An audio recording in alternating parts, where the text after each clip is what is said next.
দেখুন, আজকে অনুব্রত মণ্ডলের অডিও ক্লিপ ভাইরাল হয়েছে বলে তার বিরুদ্ধে ব্যবস্থা নেওয়ার কথা ভাবছে পার্টি। ওদের স্পোক্সম্যান বলছেন যে টিএমসি তো ব্যবস্থা নেয়, অন্যরা নেয়। আরে অন্য পার্টিতে এরকম রত্ন নাই তো, ব্যবস্থা কার বিরুদ্ধে নেবে?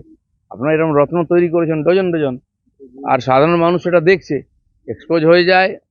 তারা বীরভূমেতে 10, 12, 15 বছর ধরে ওই যে অত্যাচার চালাচ্ছে, একটা কেউ এফআইআর করার সাহস পায় না। আর যে পুলিশকে যে ভাষায় কথা বলছে, পুলিশ তার বিরুদ্ধে এফআইআর নেবে? এই যে রাজনীতিকে যারা কলুষিত করছে, মানে একটা দুটো মাছ না, এরকম তো অনেক মাছ, পুরো পুকুরকে আজকে দূষিত করে দিয়েছে। যেন এই পুকুরকে ছেঁচে ফেলতে হবে, তাহলে কিন্তু এই পুকুরে আর অন্য মাছ থাকতে পারবে না। পশ্চিমবাংলার রাজনীতিকে টিএমসি এরকমই করেছে। আজকে তিনি জেলে থাকলেন একদিন, তার বিরুদ্ধে কোনো ব্যবস্থা নেয়নি। যেই এক্সপোজ হয়ে গেছে তখন তার হাতাহাতি ব্যবস্থা, এটা ওটা, লোক দেখানো সব। তবু হয়তো কদিন পরে আবার কোনো ঘটনা হবে, ভুলে যাবে। আর ভুলে যায়ও লোকে, প্রেসের কাছেও সময় নেই এগুলো বেশি আর কভার করার।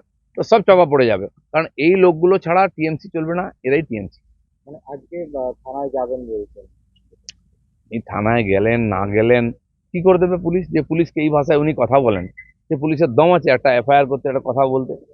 যাবে, চা খেয়ে চলে আসবে, ডিসমিস হয়ে যাবে। কিন্তু সাধারণ মানুষ কি ভাবে এদের সম্বন্ধে? আসানসোলে যখন নিয়ে যাচ্ছিল সিবিআই, লোক জুতো ছুঁড়ে মেরেছিল। আজ পুরো পার্টির মুখে জুতো মারা উচিত। এই টিএমসি পার্টিটা থাকলে এই ধরনের জঘন্য মানুষ, এই ধরনের সমাজ বিরোধী, এরাই নেতা আছে। তবে প্রধানমন্ত্রীর সভা, তারপরে অমিত শাহের সভা, দুটোতেই আপনাকে ডাকা হলো না। কর্মীদের বৈঠক আছে, একটা স্তর নিশ্চিত থাকে। আমি জানি না কাদের ডাকা হয়েছে, কতজনকে ডাকা হয়েছে। তো আমাকে যখন দরকার হবে ডাকা হবে। আমি পার্টির মধ্যে পার্টির কাজের সঙ্গেই আছি। কোথাও কি একটা দূরত্ব তৈরি হচ্ছে বিজেপির সাথে বিজেপি দলের? আমি তো কারোর সঙ্গে কোনো দূরত্ব করিনি। আমি সকাল থেকে ঘুরি, কর্মীদের সঙ্গে বসি, প্রোগ্রাম করি, চা চক্র করি, তিরঙ্গা যাত্রায় হাঁটছি সব জায়গায়। তো ওনাদের যে কাজ আমার জন্য যোগ্য মনে করবো সেটা দেবো। একবার প্রধানমন্ত্রী অমিত শাহ দুজনেই সভা, দুজনে থেকেই আপনাকে না না, আমি তো এর আগেও সব সভায় যেতাম না।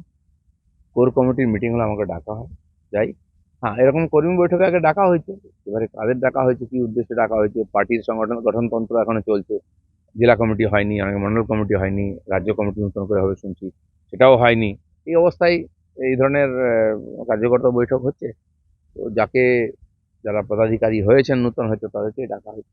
কথাটা খুব আছে বলতে কিছু না। পার্টিতে যখন আমাকে যে দায়িত্ব দিচ্ছে, আমি সেটা পুরো মন প্রাণ লাগিয়ে করেছি। এখন অনেক দিন ধরে কোনো দায়িত্ব নেই আমার পার্টিতে, তো আমি পার্টিতে সমান সক্রিয় আছি। আমার কাজ হচ্ছে সাধারণ কর্মীদের সঙ্গে যোগাযোগ রাখা।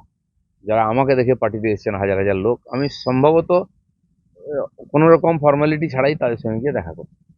আজকে তো জামা ষষ্ঠী, আপনি তো যাচ্ছেন। দেখা যাক। জামাই শ্বশুর বাড়িই নাই, এরকম জামাই সে কোথায় জামাই ষষ্ঠী করবো দেখি। হ্যাঁ, চলো। না, মাননীয় প্রধানমন্ত্রী এসেছিলেন, তিনি বলে গেছেন যে এই যে দুর্নীতিগ্রস্ত সরকার আর পশ্চিমবাংলার উন্নয়নকেও আটকে দিয়েছে, মানুষের জীবনে কষ্টও বেড়েছে, সার্বিকভাবে দুর্নীতি হয়েছে, একে পাল্টাতে হবে। তো আমাদের পার্টির 1 আর 2 নম্বর নেতা মোটামুটি আমরা মানি এরকম। আর পশ্চিমবাংলায় বিজেপি মাননীয় অমিত শাহর হাত ধরেই উঠেছে। আমিও রাজনীতিতে এসেছি, অমিত শাহ আমাকে প্রেসিডেন্ট বানিয়েছেন, এমএলএ এমপি বানিয়েছেন। তো সেই জন্য তার সময় উত্থান, তার সঙ্গে একটা আলাদা আমাদের সম্পর্ক। তো তিনি সবসময় আসেন নিঃসন্দেহে। যেটা উত্তর বাংলায় মাননীয় প্রধানমন্ত্রী বিল বাজিয়েছেন, আর মাননীয় অমিত শাহ দক্ষিণ বাংলায় সেই কাজটাই করে পার্টির কর্মীদের উৎসাহিত করবেন আগামী নির্বাচনে এখানে পরিবর্তনের জন্য। একবার আমি কলকাতায় রয়েছেন অমিত শাহ, আর আপনিও কলকাতাতে রয়েছেন।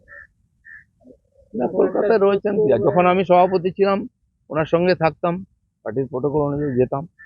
আর তারপরে বহুবার এসেছেন, আমি যাইনি বা দেখা করার দরকারও হয়নি। যদি আমাকে কেউ ডাকে আমি যাই, আমার যে কাজ দেন সেটা আমি করি।